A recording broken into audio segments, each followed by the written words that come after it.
Today we are going to start a completely new topic, friction.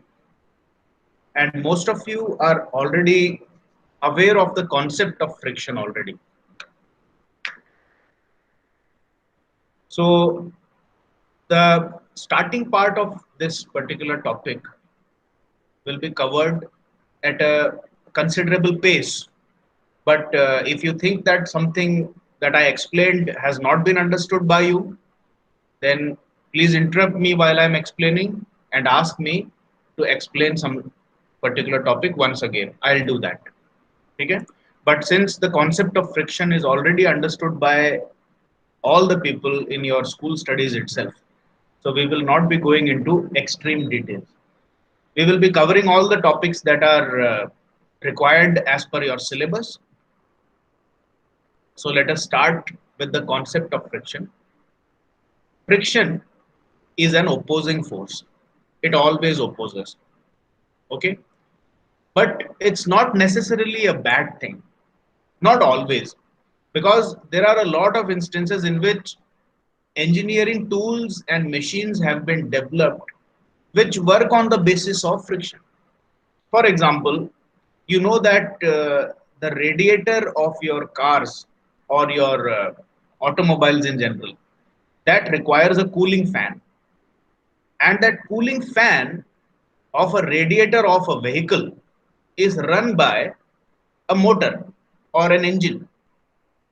Now, how does the fan get coupled with the engine?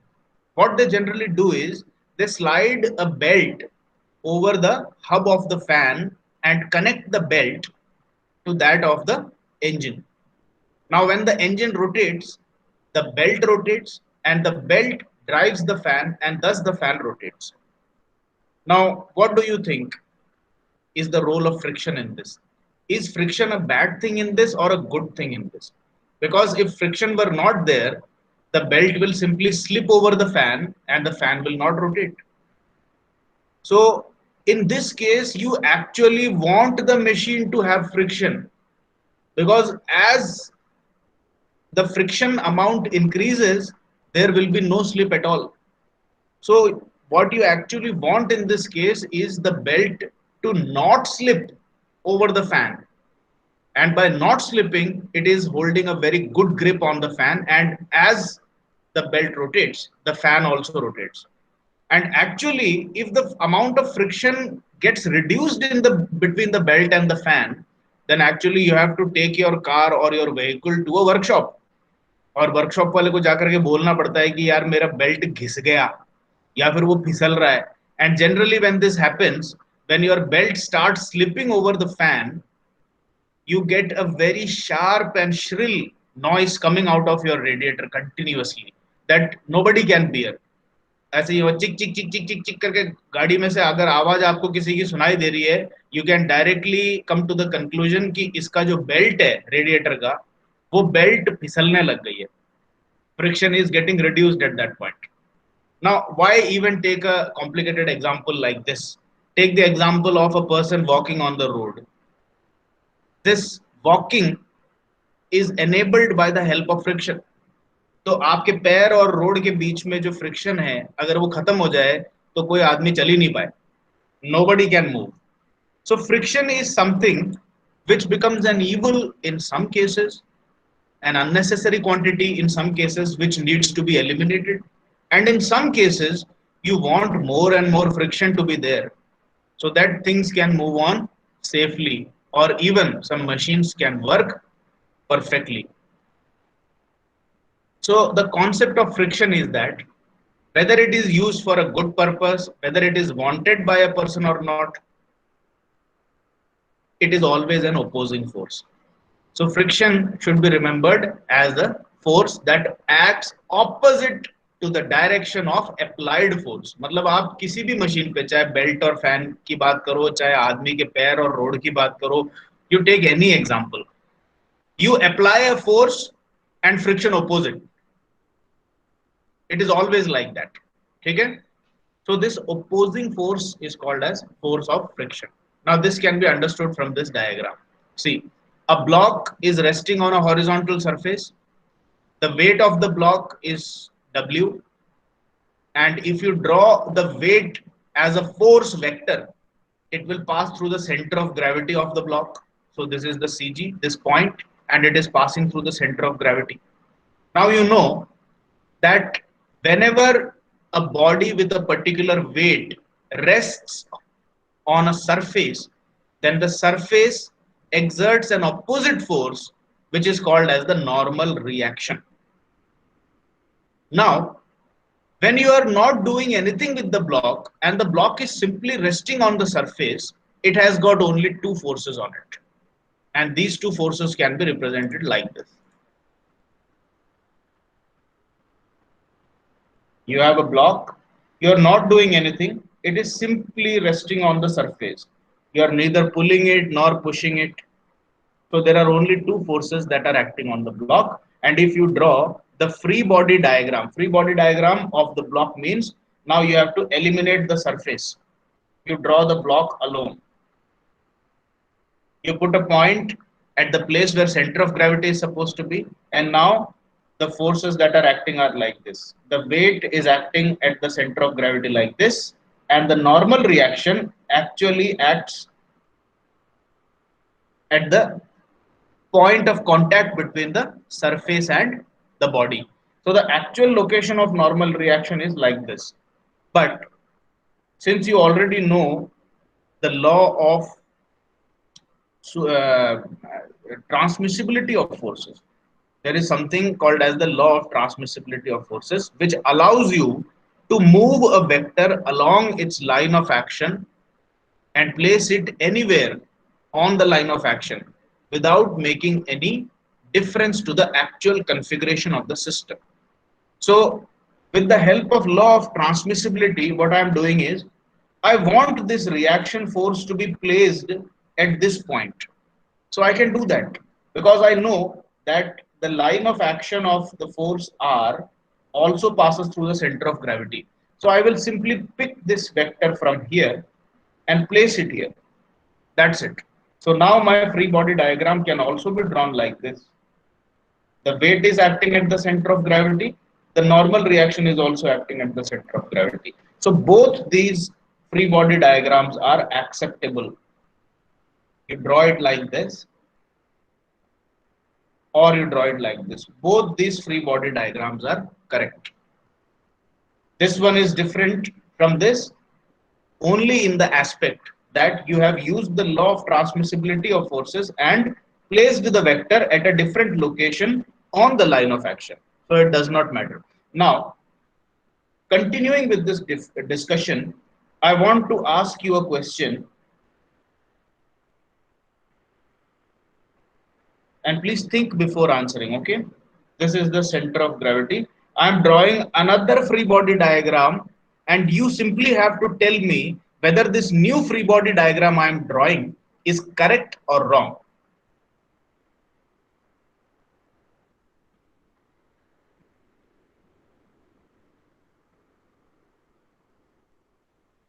For the sake of, ये बिल्कुल correct है. Correct है sir. वापस से मैंने वही काम किया है. Law of transmissibility of forces. भाई इसका लाइन ऑफ एक्शन तो बिल्कुल इंफिनिटी तक जाता है. जैसे अगर आप मेरे से एक ब्लॉक के ऊपर यहाँ पर रिएक्शन रख करके पूछो कि भाई इसका लाइन ऑफ एक्शन कहाँ तक जाता है, तो ये इससे सीधे चलते चलते इंफिनिटी तक जा रहा है और इससे नीचे भी इंफिनिटी तक जा रहा है. तो इस पूरी लाइन पे मैं इस रिएक्शन को कहीं पे भी रख सकता हूँ. But obviously if I try to place the reaction at a location which is not in contact with the body, that will not make any sense. वो सेंस ही नहीं करेगा क्योंकि ये बॉडी का फ्री बॉडी डायग्राम है और आप सीधे क्वेश्चन पूछ सकते हैं कि भाई ये रिएक्शन हवा में कैसे खड़ी है. So it's not proper to place it in the air like this. But at any point in contact with the body, all these locations are valid locations for positioning R. तो मैं यहाँ पर भी लगा सकता हूँ. I can even do it like this. I can place the reaction here and place the weight here. Even this free body diagram is correct. That means none of the tails of the forces are actually contacting the center of gravity. हाँ. Sir reaction force को वैसे हवा में भी रख सकते हैं, बस वो गलत तो नहीं होगा ना? गलत नहीं होगा लेकिन उसका कोई सेंस नहीं है. आप ये बताओ, जैसे मैं लाइन ऑफ एक्शन नहीं बना रहा, इसका क्या मीनिंग है आप बताओ, इस फिगर को देख के बताओ, do you make any sense of this figure? तो इसमें ये समझ में नहीं आएगा ना किसी भी व्यूअर को, why, because see what is the purpose of drawing a figure? The purpose of drawing a figure is that the person drawing the figure has some idea to communicate, and that idea is communicated to the person seeing the diagram. तो अगर आपने ये diagram बनाया है, आपको law of transmissibility आती है, लेकिन if a layman sees this, पे बोलेगा कि ये क्या है, कोई तीर छोड़ा है क्या आपने, ये हवा में कैसे खड़ा है, he will not understand it. So it's more logical to put the force at the body somewhere. तो आप बॉडी के यहाँ रख दो, यहाँ रख दो, यहाँ रख दो, या इवन इसके टॉप सरफेस पे रख दो, तो ये सेंस करती है। But technically speaking, the law of transmissibility of force allows you to place it along the line of action at any point without making any difference. लेकिन इसका सेंस तभी बनेगा जब ये बॉडी पे कांटेक्ट करके दिखाओ आप, ठीक है? Okay. So these are the only two forces that will be acting when there is no disturbance to the block. तो अब ये ऐसे रेस्ट कर रही है, मैं वापस से बनाता हूँ. This is the normal reaction, this is the weight, and this is the configuration of the system right now. Now you come to the block and you try to pull the block in the forward direction with a force P. So for now, let us say the force P is 1 Newton and the block is not moving. So what is happening now? You want to pull it, but the block does not move. So you say, ठीक है, थोड़ी ताकत कम पड़ रही है, I increase this force. So you pull it with 2 Newton. Again, the block is not moving. So what you do is, you pull it with 5 Newton. Then the block starts to move. Now the point here has to be understood very, very carefully. Now this is called as the concept of limiting friction.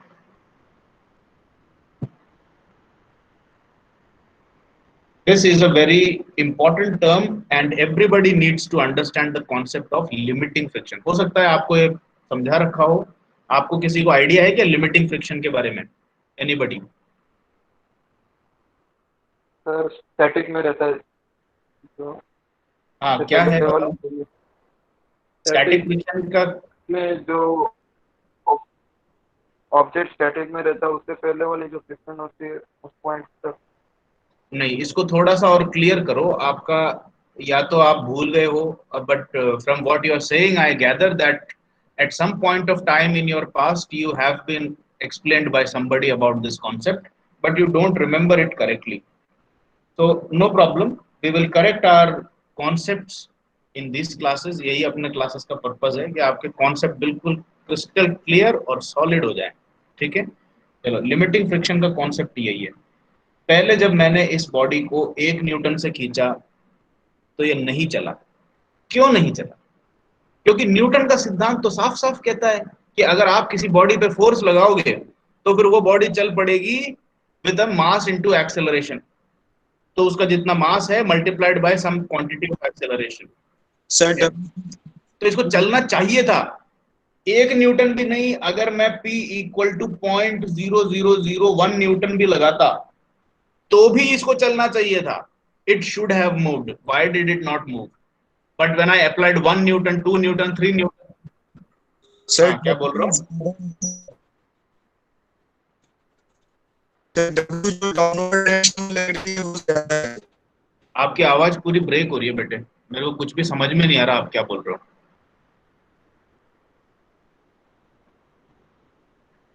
कौन बोल रहे हैं? W से related कुछ बात को कर रहे हो आप?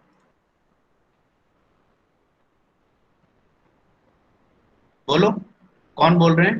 बोल रहा है कहाँ चले गए पूछने वाले भी? चलो, anyway, I think he has got some internet issues. ये देखो, so the question is, according to Newton's law of motion, if I apply any force, no matter how small it is, that force should induce an acceleration and there should be motion in the body. So if the body is not moving, it directly gives you proof that there is some equal and opposite force, and that opposing force is called as the force of friction. तो अब आप वापस से इस scenario को देखो, अब इस केस को वापस से देखना, अब मेरे को जवाब देना, मैं आपसे क्वेश्चन पूछूंगा। मैंने अभी फोर्स अप्लाई कर रखी है, खींच के रखा है 1 Newton. The body is not moving, neither in the backward direction nor in the forward direction, neither in the upward direction nor in the downward direction. ठीक है, तो अब देखो मैं ये कह सकता हूं कि if the body is neither moving upwards nor moving downwards, that means the upward force and downward force must be equal to each other. So I can claim that the normal reaction is exactly equal to the weight of the body, and that is why it is neither moving upwards nor moving downwards. Now, when I am pulling the block with a force of 1 Newton and it is not moving neither in my direction nor in the opposite direction, so can I conclude that the force of friction is also 1 Newton? Give me the answer, yes or no? Yes, sir.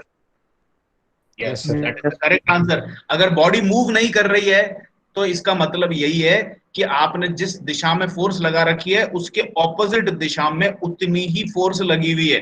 अगर force of friction इस 1 Newton से कम होती, हाँ क्या बोल रहा हूं, any doubt? तो भी नहीं, वो 2 न्यूटन बराबर। पता नहीं आपकी आवाज ब्रेक कैसे हो रही है, मेरे को कुछ भी समझ में नहीं आ रहा क्या बोल रहे हो।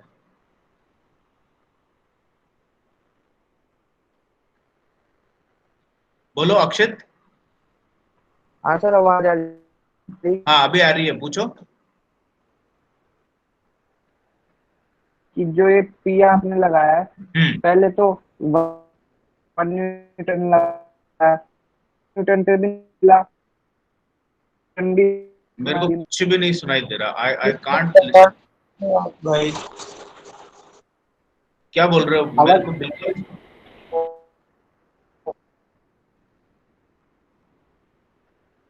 वापस से पूछो। अब नहीं दे रहा है सर? हाँ अब सुन, मैसेज जब कर दो। आपने फोर्स पी को, हाँ पी के बारे में क्या बोल रहे हो? पी को आपने जब इंक्रीज किया, हाँ। तब भी फ्रिक्शन उतना ही था क्या? बिल्कुल बिल्कुल, मैं आ रहा हूं उस पे। आप 1 मिनट मेरी पूरी बात सुन लो, मैं समझ गया आपका कंफ्यूजन क्या है। आप एक बार सुन लो मेरी बात, ठीक है? सी, if the body is not moving despite the application of P equal to 1 Newton, then the only conclusion that you can draw is that the opposing force of friction is also 1 Newton. Not more than 1 Newton, not less than 1 Newton, exactly 1 Newton. Because if it had been less than 1 Newton, then the body would have started moving in this direction. And if it had been more than 1 Newton, then the body would have started in the opposite direction. तो इसका body का motion या तो right side में या left side में होता अगर फ्रिक्शन एग्जैक्टली 1 न्यूटन नहीं होती तो। So if the body is not moving at all, that means it is proof that if P is 1, then F is also equal to 1. Now, what you did was you tried changing the force P and changed it to 2 Newton. And again, the body is not moving. So once again, you conclude that if the body is neither moving in the right or the left direction, that means the force of friction has changed its previous value from 1 Newton and changed itself to 2 Newton. तो अब आपने ये देखा कि force of friction change हो गई है। कैसे पता लगा ये? क्योंकि जब मैं 1 न्यूटन से खींच रहा था तब भी बॉडी नहीं चल रही, तो इसका मतलब फ्रिक्शन कितना था? 1 न्यूटन। अब मैं 2 न्यूटन से खींच रहा हूं, अब भी बॉडी नहीं चल रही है, यानी कि इक्विलिब्रियम है। तो इक्विलिब्रियम है तो हॉरिजॉन्टल फोर्सेस को मैं अगर इक्वेट करूंगा तो P is equal to F आता है, क्योंकि इक्विलिब्रियम है, इसीलिए इक्वेट कर रहा हूं। तो अगर 2 न्यूटन से खींच रहा हूं और बॉडी नहीं चल रही है तो आप ये कंक्लूड कर सकते हो कि फ्रिक्शन भी 2 न्यूटन है। So again, friction has changed. Now you change it by 2.5 Newton. Still the body is not moving. So you conclude that friction is also 2.5 Newton. So actually the force of friction is changing with the amount of force that you are applying.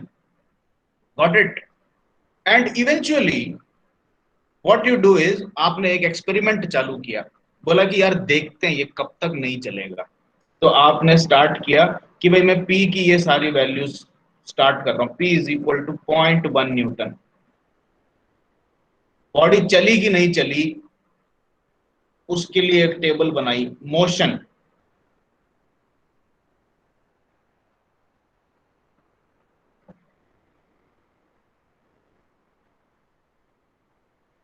नहीं हुआ। You increased P 0.2 Newton, motion नहीं हुआ। P is equal to 0.3, no motion, and so on. You keep on increasing the value of P until you reach, let us say, a value of 4.9 Newton. And this was the instance in which the body slightly started to move. So that means at even P is equal to 4.8 Newton, there was no motion. और exactly 4.9 Newton लगाने पे body just start हुई, और इतना धीरे धीरे चली कि मतलब बेयरली विजिबल था उसका motion, but it started moving. तो नाउ यू से कि at least 4.9 Newton of force is required to move this body in the desired direction. Now the question is, what is the value of force F? The only conclusion is कि आपने 4.8 Newton तक की force लगाई थी, तो F भी 4.8 पे पहुंच गई थी। लेकिन अब जैसे ही आपने 4.9 न्यूटन की पी फोर्स लगाई, अब ये बॉडी इधर को मूव करने लग गई। तो इसका मतलब क्या एफ 4.9 हुआ या नहीं हुआ, ये बताओ। नहीं हुआ। नहीं हुआ सर। हुआ, क्योंकि अगर ये 4.9 हो जाती फ्रिक्शन, तो ये अब भी मूव नहीं होता। भाई मोशन कब होगा, जब एक साइड की फोर्स उल्टे साइड की फोर्स से भारी पड़ जाए। तो इसका मतलब है कि फ्रिक्शनल फोर्स जो है ये हमेशा पी का पीछा कर रही थी। आपने पी को 0 रखा, एफ 0 है। पी को 0.1 रखा, एफ 0.1 हो गया। पी को 1 रखा, एफ भी 1 हो गया। पी को 2 रखा, एफ भी 2 हो गया। ऐसे करते करते जितना आप पी को रख रहे हो, एफ उसकी मिमिक्री कर रहा है उल्टे डायरेक्शन में, और बॉडी को चलने नहीं दे रहा। लेकिन आपने धीरे धीरे धीरे धीरे बढ़ाते बढ़ाते जैसे you reach the value of 4.9 newton, then friction stopped following you. अब फ्रिक्शन उससे ज्यादा बढ़ नहीं पा रहा। तो इसका मतलब अब ये लिमिट आ गई फ्रिक्शन की, यानी कि फ्रिक्शन की बढ़ने की लिमिट आ गई। And this value is called as the limiting value of friction. So now this experiment helped you to understand how friction behaves, कि फ्रिक्शन बिहेव कैसे करता है। आप फोर्स जैसे जैसे बढ़ाते जाते हैं, फ्रिक्शन की फोर्स उसके साथ साथ बढ़ती है, लेकिन एक लिमिटिंग वैल्यू पे आकर के फिर फ्रिक्शन बढ़ना बंद हो जाती है। अब उसके बाद अगर मैं आपसे ये पूछूं, now the same block is resting on the same surface, let us forget about the vertical forces, अभी उसका कोई ज्यादा मतलब नहीं है। मैंने पी फोर्स लगाई 5 न्यूटन। आप सिर्फ मेरे को ये पिछले डिस्कशन के बेसिस पे बता दो, आपको पता है कि फ्रिक्शन की लिमिटिंग वैल्यू कितनी है? क्या ये बॉडी चलेगी या नहीं चलेगी, ये बताओ। चलेगी सर। बिल्कुल चलेगी। और अगर मैं ये पूछूं कि अच्छा ये भी बता दो कि फ्रिक्शन कितना लग रहा है इस पे, मैं पी को फोर्स लगा रहा हूँ 5 न्यूटन फॉरवर्ड पुल, फ्रिक्शन कितनी होगी? वही होगी 4.8। ये 4.8 पे आकर के फिक्स हो गई है, इससे ज्यादा बढ़ ही नहीं सकती। अच्छा अब ये चल रही है बॉडी, ठीक है। चलते चलते चलते मेरे को एकदम से मेरा मूड चेंज हुआ। अब मैंने पी को 3 न्यूटन लगा दिया, फ्रिक्शन बताओ कितना है? 3। Very good, now it is 3, not 4.8। ठीक है, तो 4.8 लिमिटिंग फ्रिक्शन का क्या कॉन्सेप्ट है कि 4.8 से ज्यादा की फोर्स फॉरवर्ड लगाओगे तब तो फ्रिक्शन बढ़ेगा नहीं, ना कम होगा। फ्रिक्शन अपनी लिमिटिंग वैल्यू पे फिक्स रहेगा, और आपने ज्यादा फोर्स लगाई है तो सीधी सी बात है कि जिधर को आपने फोर्स लगाई है उधर को वो चल पड़ेगा। लेकिन जैसे ही आपने 4.8 से कम अमाउंट की कोई फोर्स लगाई, बॉडी चलना बंद कर देगी। क्यों? क्योंकि अब ओपोजिंग फ्रिक्शन जो है वापस से मिमिक्री करने पे उतर आएगा, बोलेगा कि 4.8 से कम लगा रहा है, फिर मैं तेरी नकल करूंगा। तो 3 फोर्स लगाइए, again it the force of friction will be 3 Newton, and since the right side force and the left side 4.8 force. ऊपर क्यों? हाँ, क्या पूछ रहे हो? पूछो पूछो। 5 क्यों नहीं हो पा रहा? ये 4.8 से ऊपर क्यों नहीं जा पा रहा? वो उसकी लिमिट है। इसका रीजन भी है, मैं आपको इसकी फिजिक्स भी बहुत डिटेल में समझा पाता ये अच्छा रहता, लेकिन इसका कॉन्सेप्ट यही है कि if you look at the micro structure, आप कोई सपोज कोई सोफिस्टिकेटेड माइक्रो स्कोप जैसा व्यू अगर लो, तो आपकी जो ये जो कॉन्टैक्टिंग सरफेसेस है ये कैसी होती है? They are in the form of rough interstitial. ये मैं माइक्रोस्कोपिक व्यू दिखा रहा हूं, ये तो आपके अपर बॉडी की सरफेस हुई, और लोअर बॉडी की सरफेस भी ऐसे ही ऊबड़ खाबड़ है। Now what happens in the case of friction is that these hills of the top surface enter the valleys of the bottom surface like this, and now you are pulling the surface in the right direction, and what you are doing is you want this surface to climb out of this valley and then go above. This is the actual physics of friction. So there is only a limiting amount of force that you need to apply for this particular entity to come out of this hollow. अब इसमें अगर आप इसको इससे बाहर निकालने की force अगर 4.9 न्यूटन ही है, तो इतना ही तो ओपोजिशन मिलेगा। अब आपने इससे ज्यादा फोर्स लगा दी तो आपकी ये जो हिल है ये इस वैली से बाहर आ गई और अब मोशन चालू हो गया। तो जब अब आपकी हिल और वैली के बीच में इंटरसेक्शन रहा ही नहीं, तो फिर ये 4.9 न्यूटन से ज्यादा क्यों बढ़ेगी फ्रिक्शन? आप बताओ, क्या ये कॉन्सेप्ट आपको क्लियर हुआ कि नहीं हुआ? Yes sir. समझ में आ गया ना भाई? This amount of limit that is set, जैसे अभी इन्होंने पूछा कि ये 4.9 या 4.8 से ज्यादा क्यों नहीं जा पा रही फ्रिक्शन। इसका रीजन यही है कि 4.8 किस लिए चाहिए था? इस चीज को, इन सारी हिल्स को, इन सारी वैलीज में से बाहर निकाल करके स्लाइड कराने की फोर्स थी वो।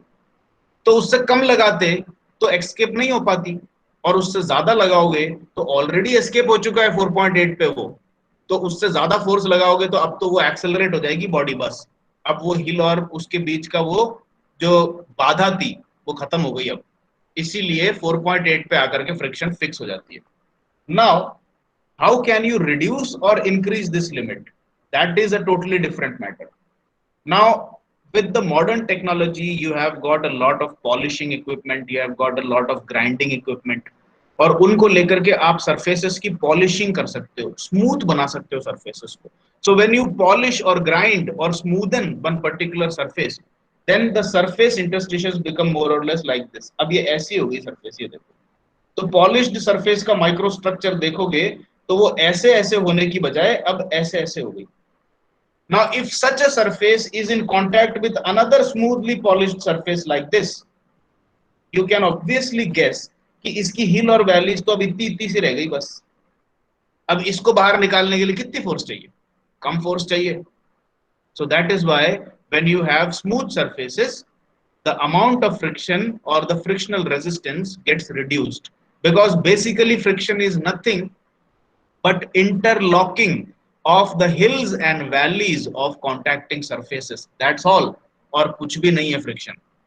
अगर आप इमेजिनरीली एक बिल्कुल स्मूथ सरफेस यानी एक स्ट्रेट लाइन जैसी एक सरफेस ले आओ और उसको एक दूसरी स्ट्रेट लाइन जैसी सरफेस पर टच करा दो, तो the amount of friction would approximately go down to zero. तो मतलब अगर आपने एक जीरो फ्रिक्शन वाली ब्लॉक के सामने जाकर के छींक भी मार दी तो वो चलने लग जाएगा। Ideally, this is the logic and concept of friction. ठीक है? Is this explanation sufficient for you to make you understand the concept of limiting friction? समझ में आया कि नहीं आया? आगे चलें, बताओ। Yes sir, sir. समझ आ गया। यस ठीक है।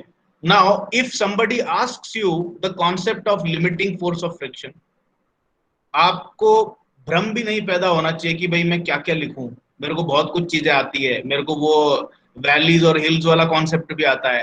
Don't do that. I have already asked you and explain to you कि आपको एग्जाम में टाइम मैनेजमेंट सबसे इंपॉर्टेंट होता है। आप बहुत ज्यादा आइडियाज अपने प्रोमूलगेट करोगे आंसर कॉपी पे तो आप लूज कर जाओगे उसमें। Don't do that. It's very good to have all the concepts in your mind, but it's also good to be intelligent enough to produce only the required amount of information in your answer sheets. तो इसीलिए आपको answer sheet में क्या लिखना है और कैसे लिखना है, वो लिमिटिंग फोर्स ऑफ फ्रिक्शन के टॉपिक में ये देखो, बस इतना सा पार्ट है। सिर्फ इतनी सी बात अगर आप लिख दो, ये फिगर बना दो और सिर्फ इतना सा लिख दो, बस दैट्स ऑल। इससे ज्यादा एक्सप्लेनेशन नहीं लिखना है। और मोस्ट प्रोबेबली आपसे 2 नंबर के क्वेश्चन में पूछेंगे with the help of a figure explain the concept of limiting force of friction. खत्म। कैसे एक्सप्लेन करोगे? Only write this much part and that too in your own language. ये भी कोई जरूरी नहीं है कि इसको पूरा ऐसे ही रटना है, ठीक है? So please remember, don't go for detailed explanations, write very short notes in your answers, and as far as possible try to make as many simple figures. जितने ज्यादा फिगर्स के साथ में एक्सप्लेनेशन दोगे उतने अच्छे नंबर आएंगे, ये याद रखना। सिर्फ अपने सब्जेक्ट में ही नहीं, किसी भी सब्जेक्ट की बात कर रहा हूं, for detailed questions.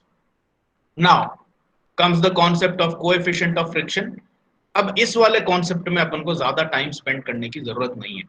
Now you have been initiated sufficiently into the concept of friction. अब ये क्वेश्चन पूछा जाता है कि भाई मैं ब्लॉक पे P फोर्स लगा रहा हूं, कुछ फ्रिक्शन भी जनरेट हो रहा है, लेकिन मेरे को एक फॉर्मूला बताओ कि मैं इसकी लिमिटिंग फ्रिक्शन की वैल्यू कैसे पता करूं। भाई मैं हर बार ये एक्सपेरिमेंट नहीं करना चाहता कि 0 से स्टार्ट करूंगा, 0.1 0.2 0.3 चलता रहूंगा, फिर पता करूंगा कि इस सरफेस के लिए फ्रिक्शन कितना आएगा। किसी केस में 4.8 न्यूटन आ रहा है फोर्स, किसी केस में 2 न्यूटन आ जाएगा, किसी केस में 2.01 न्यूटन आ जाएगा। How do I know? Do I have to conduct this experiment every time I have a block and a surface? No. So empirically it has been found by previous researchers and scientists that if the normal reaction of the body and surface is known to you, then there is a constant coefficient called as the coefficient of friction, with which if you multiply this normal reaction you directly get the limiting value of friction. अब बस इसको आपने याद कर लेना है, इससे ज्यादा इसके अंदर थ्योरी आपको आपके सिलेबस में इंक्लूडेड ही नहीं है। अगर आप ये क्वेश्चन आपके मन में आता है कि भाई क्यों ये नॉर्मल रिएक्शन तो वर्टिकल है और उसके साथ में इसको म्यू को मैं मल्टीप्लाई कर दूं तो एफ मिल रहा है, ये क्या लॉजिक है? बस आपने कहा, हमने रट लिया। This has been empirically found. इसका एक सिंपल लॉजिक भी है। Normal reaction basically is a manifestation of the amount of force और weight with which the two bodies are pressing on each other, right? ये देखो, ये हिल्स जो है वैलीज के अंदर गई हुई है और आप इसको जितनी ज्यादा फोर्स से नीचे को दबा के रखोगे, क्या उतना ही मुश्किल नहीं होगा इन वैलीज में से इन हिल्स का बाहर निकलना? सीधी सी लॉजिक है। So basically what you are looking at is that more the amount of reaction with the body, more will be the force of friction required to overcome. So there has to be a constant quantity which should be multiplied, and that is found as coefficient of friction. And what does this mu depend on? Mu depends on roughness of both surfaces. जो दोनों surfaces आपस में contact में आ रही हैं, उन दोनों की म्यूचुअल रफनेस पे डिपेंड करता है ये mu, and their nature also. सिर्फ रफनेस पर ही नहीं, roughness of both surfaces and nature. Nature का मतलब नेचर एंड मटेरियल ले लो आप। तो एक ही स्मूथनेस की स्टील की सरफेसेस और एक ही स्मूथनेस की लकड़ी की सरफेसेस का क्या म्यू सेम होगा? क्या नहीं होगा, because you have changed the material. So it's not only the roughness that matters, also there is something called as the nature and material of the surfaces. क्योंकि यहाँ पर अभी मैं आपको और ज्यादा उसके डिटेल में नहीं ले जा रहा. With the variation in the material, their electromagnetic interaction also changes, and that also plays an important part in the determination of mu. लेकिन अपन को इतना ज्यादा डिटेल में नहीं जाना है. You just remember this: mu depends on the roughness and nature and material of the surfaces. ठीक है? And limiting force of friction for any case can be simply found by mu r. तो अगर आपको कभी भी कोई force of friction निकालने को कहे तो आप बोल देना कि भाई नॉर्मल रिएक्शन बताओ, कोएफिशिएंट ऑफ फ्रिक्शन बताओ, तो म्यू इनटू आर किया, फोर्स ऑफ फ्रिक्शन आ गई, limiting. This is the concept. ठीक है, ये फॉर्मूला आपको पहले भी पता है. Force is equal to mu R. We will be not discussing further. Now comes types of friction. This is again a theoretical conceptual part which essentially you can study yourself. मैंने यहाँ पे sufficient notes आपके अलग अलग किताबों से उठाए हैं, कुछ जहां पर मेरे को लगा कि कुछ चीजें लैकिंग है. जैसे ये टाइप्स ऑफ फ्रिक्शन के अंदर अधिकतर किताबें एक कॉम्प्रिहेंसिव डिस्क्रिमिनेशन नहीं कर पाती हैं, तो मैंने मल्टीपल किताबों को कंबाइन करके एक अपना खुद का यहाँ पर आपके लिए डेवलप कर दिया है. The language might be the same, taken from, adapted from the books, but you will find a complete classification of friction. तो सबसे पहले तो देखें, friction is basically divided into different subcategories. Static and dynamic friction में भी इसको differentiate किया जाता है, wet and dry friction में भी differentiate किया जाता है. स्टैटिक एंड डायनामिक फ्रिक्शन का कॉन्सेप्ट बहुत इंपॉर्टेंट है. स्टैटिक फ्रिक्शन था जो अभी तक अपन पढ़ रहे थे कि a body is there, it is resting on the surface and P is applied here. Friction is acting in the backward direction and friction keeps on mimicking the value of P until the limiting friction value is arrived. और जैसे ही limiting friction से ज्यादा आपने P लगाई, फिर ये friction की value बढ़ना बंद हो जाती है. फ्रिक्शन अपनी limiting value equal to mu R पे फिक्स हो जाती है, फिर ये नहीं बढ़ती. लेकिन कंटिन्यूअसली म्यू आर की वैल्यू पीछे को लगी रहती है. और आपने अगर म्यू आर की वैल्यू 5 न्यूटन है और आपने फोर्स लगा रखा है 10 न्यूटन का, तो नेट रिजल्टेंट फोर्स 10-5 लगेगा इस पे हमेशा. फ्रिक्शन हमेशा पीछे लगी रहती है, लेकिन 5 से बढ़ेगी नहीं, 5 पे अटकी रहेगी. ये कॉन्सेप्ट आपको यहाँ इस फिगर से समझ में आएगा. So there is something called as a dynamic coefficient of friction and a static coefficient of friction. Experiments करने पे ये पता लगा कि भाई जब तक ब्लॉक की लिमिटिंग फ्रिक्शन को आप ओवरकम कर रहे थे, उसके बाद ये बॉडी जैसे ही चलना स्टार्ट हुई, एक पर्टिकुलर वेलोसिटी अटेन कर ली, and then you found out how much opposing force is there, तो पता लगा कि फोर्स ऑफ फ्रिक्शन जो है वो 5 से थोड़ी सी कम हो गई. Big surprise. देखो अब अभी तक जितनी बातें बताई, ये सारी बातों को अब झुटला रही है ये वाली जो फैक्ट मैं आपको बता रहा हूं. What happened is, as long as the body was not moving, जब तक लिमिटिंग फ्रिक्शन की बात चल रही थी, स्टैटिक फ्रिक्शन की बात चल रही थी, तब तक तो force of friction was 5 Newton. But as soon as you arrived at a situation in which your applied force was more than friction and the body started to move, so that it became dynamic, यानी कि body अब dynamic हो गई है या kinetic हो गई है. और अब बताओ कि कितनी फोर्स ऑफ फ्रिक्शन है. जब ये नापी गई तो पाया गया कि आपकी जो लिमिटिंग वैल्यू ऑफ फ्रिक्शन है 5, उससे थोड़ी सी कम है. ये क्यों कम हो गई है, इसका रीजन भी मैं आपको फिजिक्स का एक्सप्लेन कर सकता हूं, जल्दी से बता देता हूं, not going into too much detail, but again I request you not to include that in your explanation. Explanation में इसको इंक्लूड नहीं करना है. मैं इसका रीजन बता देता हूं कि एक बार आपकी हिल्स एंड वैलीज में से ये चीज बाहर आ गई, उसके बाद बेसिकली क्या सीन होता है, कि आपकी जब वेलोसिटी आ जाती है तो इन हिल्स को वैलीज में जाने का मौका ही नहीं मिलता। क्यों नहीं मिलता? क्योंकि आपने एक पर्टिकुलर वेलोसिटी अटेन कर ली है। ये जैसे ही इससे आगे गई, ये कोशिश करेगी इस वैली के अंदर घुसने की, लेकिन इतने में आपने इसको आगे खींच लिया, तो ये यहां तक आ पाई, इतने में यह इसके ऊपर आकर रेस्ट कर गई। और इस तरह की एक बहुत प्रोबेबिलिस्टिक नेचर के कारण मोर और लेस आप ये देखते हो कि इन हिल्स और वैलीज को आपस में कनेक्ट होने का मौका ही नहीं मिलता है। तो जब इनको मौका ही नहीं दे रहे हो तो basically it's a bouncing ride over each hill. ये एक दूसरे हिल्स को टकरा करके तोड़ते हुए, कई बार हिल्स टूट भी जाती हैं बिल्कुल, क्योंकि रफ सरफेसेस को आपस में रब करोगे तो थोड़ी देर बाद वो स्मूथ हो ही जाती है, आपको खुद को पता है क्यों होती है। क्योंकि all these hills and valleys they destroy each other when you are rubbing them against each other. और ये आप चाहो नहीं चाहो थोड़ी बहुत स्मूथनेस वैसे ही आ जाती है, ठीक है। Anyway, when the body is in motion, the hills and valleys of the microscopic structure do not get a chance to intermingle with each other and to form the concept of limiting value of friction again. तो इसके कारण जो resistance है friction की, ये थोड़ी सी कम हो जाती है।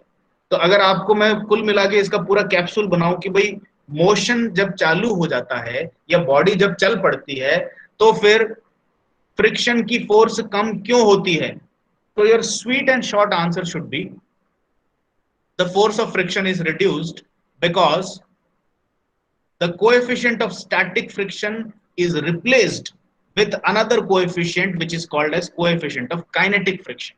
जैसा आपको यहाँ पे फिगर में दिख रहा है कि नॉर्मल रिएक्शन वही की वही है, लेकिन म्यू की वैल्यू को मैंने रिप्लेस कर दिया है कि स्टैटिक फ्रिक्शन को हटा करके काइनेटिक या डायनामिक फ्रिक्शन की कोएफिशिएंट से रिप्लेस कर दिया है। And since the kinetic coefficient of friction is lesser than the static friction coefficient, therefore mu s into r is greater than mu k into r। और उसके कारण ये देखो स्टैटिक रीजन में क्या किया, x एक्सिस पे p ले रखी है आपने और y एक्सिस पे देख रहे हो कि कितनी फोर्स ऑफ फ्रिक्शन है। तो आपने ये पाया, मैंने अभी थोड़ा सा p लगाया तो फ्रिक्शन भी उतनी हो गई, मैंने थोड़ा और p बढ़ाया तो फ्रिक्शन उसको मिमिक कर रही है, उतनी फ्रिक्शन हो गई।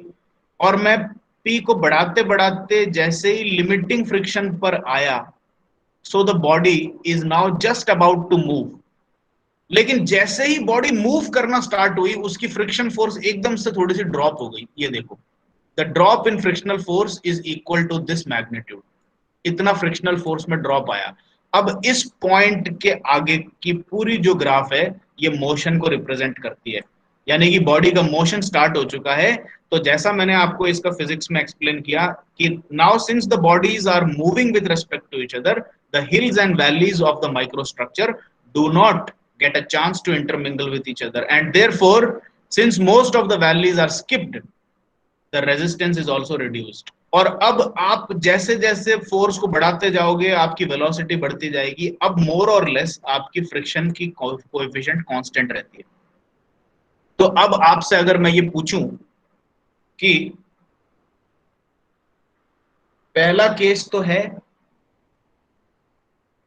Body is moving at a velocity of 5 metre per second, दूसरा केस तो है the body is moving at a velocity of 100 metre per second. कौन से केस में फ्रिक्शन कम होगा? What will be your answer?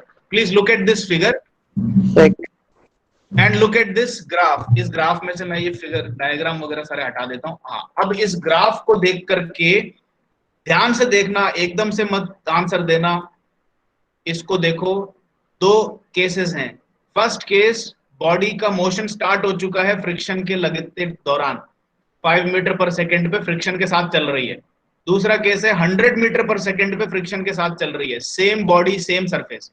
कौन से केस में आपकी फ्रिक्शन की फोर्स ज्यादा या कम होगी, ये बताओ। ग्राफ ये रहा सर, 5 मीटर पर सेकंड में कम होगी। आपका कहना है कि हाँ, और दूसरा ओपिनियन क्या बोल रहे हो? सर 5 मीटर ज्यादा होगी। 5 मीटर पर सेकंड में ज्यादा होगी। और कोई आंसर? दोनों में सेम होगी। सेम होगी सर, सेम होगी, मोशन सेम है। किसने आंसर दिया कि दोनों में सेम होगी? Who has answered? Chaudhary Sanjay, very good. Chaudhary. Both cases will have the same amount of friction. Look at the graph. By 5 metre per second की स्पीड, पहले मेरे को ये बताओ, ये स्टैटिक रीजन के अंदर है या काइनेटिक रीजन के अंदर है? 5 मीटर पर सेकेंड की स्पीड, एनीबॉडी? ऑब्वियसली काइनेटिक के अंदर है. आप 5 तक भी मत जाओ ना, आपको तो ये मैं बता देता हूँ 0.00001 मीटर पर सेकेंड, ये कोई स्पीड है क्या? इतनी नन्ही सी स्पीड है. लेकिन अगर कोई स्पीड है तो वो काइनेटिक रीजन में आ गई, वो इस लाइन के इस तरफ है. ठीक है, तो 5 मीटर और 100 मीटर पर सेकेंड दोनों की दोनों काइनेटिक मोशन वाले जोन में पड़ती है. तो 5 मीटर पर सेकेंड कहीं ये वाले एरिया होगा और 100 मीटर पर सेकेंड कहीं बहुत आगे जाके ये एरिया होगा. क्या इसमें फ्रिक्शनल फोर्स की वैल्यू में कोई चेंज है क्या? ये देखो, there is no change. So once motion has started, then friction will not change. This has been experimentally proved. ठीक है, तो ये चीज ध्यान रखनी है. जब तक स्टैटिक है ऑब्जेक्ट, अभी तक चलना चालू नहीं हुआ, तब तक तो फ्रिक्शन की फोर्स आपके पी फोर्स की मिमिक्री करेगी. ये देखो, static friction always equal to the amount P applied. ये पॉइंट किसको रिप्रेजेंट करता है? ये वाला apex. This represents the value of limiting friction. Limiting friction से जैसे ही आपने P फोर्स को बढ़ाया, यहां से देखो इस पॉइंट से और थोड़ा सा P बढ़ाया, तो एकदम से फ्रिक्शन में ड्रॉप होता है. क्यों? क्योंकि अब मोशन स्टार्ट हो चुका है. और एक बार मोशन स्टार्ट हो गया, फिर उसके बाद आप कितनी भी स्पीड बढ़ाओ या कम करो, अगर उसमें स्पीड है, then the amount of friction remains more or less unaffected by the speed. तो इसका कुल मिलाकर के जो लर्निंग है, the learning is that once the bodies start to move relative to each other, then the speed of motion does not affect the force of friction. So whatever force of friction has been achieved after motion remains the same irrespective of what the velocity of motion is. ये चीज और आपने समझ ली. ये graph बहुत important है. ये simple सा ग्राफ आप रिप्रोड्यूस करके काइनेटिक और डायनामिक फ्रिक्शन के बीच में डिफरेंस एक्सप्लेन कर सकते हैं. और आपको ये समझ में आ गई है कि अब म्यू जो है ये हमेशा एक सिंपल कोएफिशिएंट ऑफ फ्रिक्शन नहीं होता है. There are two mus. एक तो है the coefficient of static friction और एक म्यू है कोएफिशिएंट ऑफ काइनेटिक और डायनामिक फ्रिक्शन. दोनों नाम से चलती है ये, काइनेटिक बोल दो, डायनामिक बोल दो. कुछ केसेस में म्यू डी दे देते हैं. They are the same. तो अभी दो म्यू की वैल्यूज हैं. तो अगर आपकी बॉडी स्टैटिक है तब तो आप म्यू एस यूज करोगे, और अगर आपकी बॉडी चल रही है तो आप म्यू के यूज करोगे. बस ये चीज आपको समझानी थी. So now static and dynamic friction is over. Now there is something called as wet and dry friction. Generally इसका कॉन्सेप्ट इसी से आता है कि in all the engineering applications what we do is we lubricate the surfaces. भाई आप Greece लगाते हो, ऑयल लगाते हो फ्रिक्शन को कम करने के लिए. तो ये ऑयल और ग्रीस जो है, this actually goes on and becomes a layer between two surfaces. तो आपने अगर ऑयल और ग्रीस लगा रखा है तो सरफेस और बॉडी के बीच में there is a thin layer of lubricant, and this lubricant is a fluid.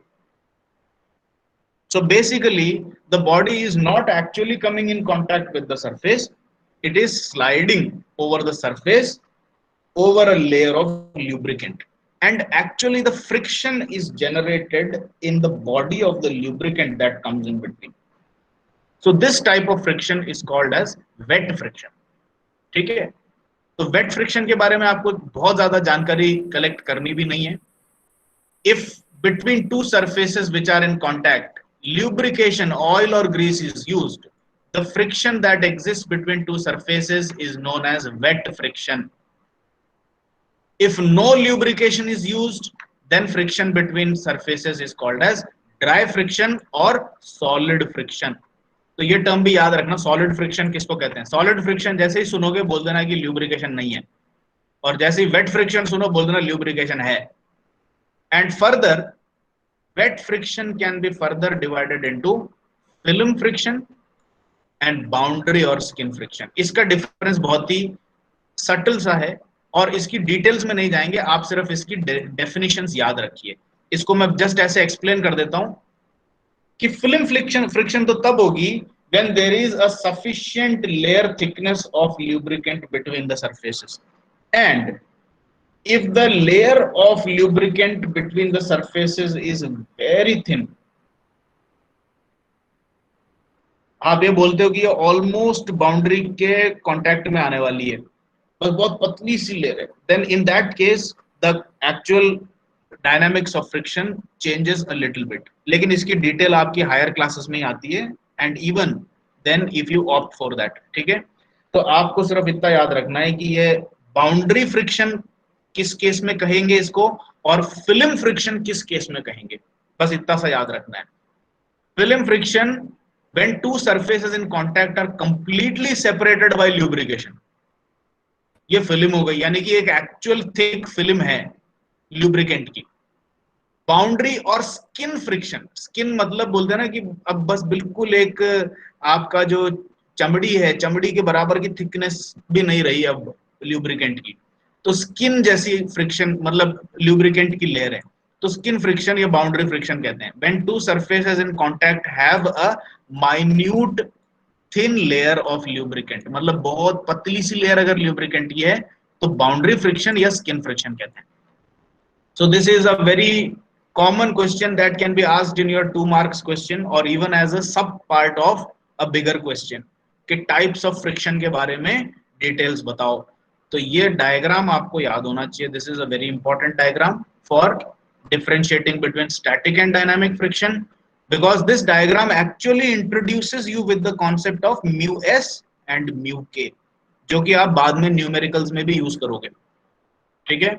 And then there is film friction, boundary friction for wet and dry friction। Dry friction वही है जो अभी तक अपन पढ़ रहे थे, बिना ल्यूब्रिकेंट के जो भी आप बॉडी स्लाइड कर रही है, रन कर रही है, सब चीजों को आप अपने उस केस में ले सकते हो, ठीक है।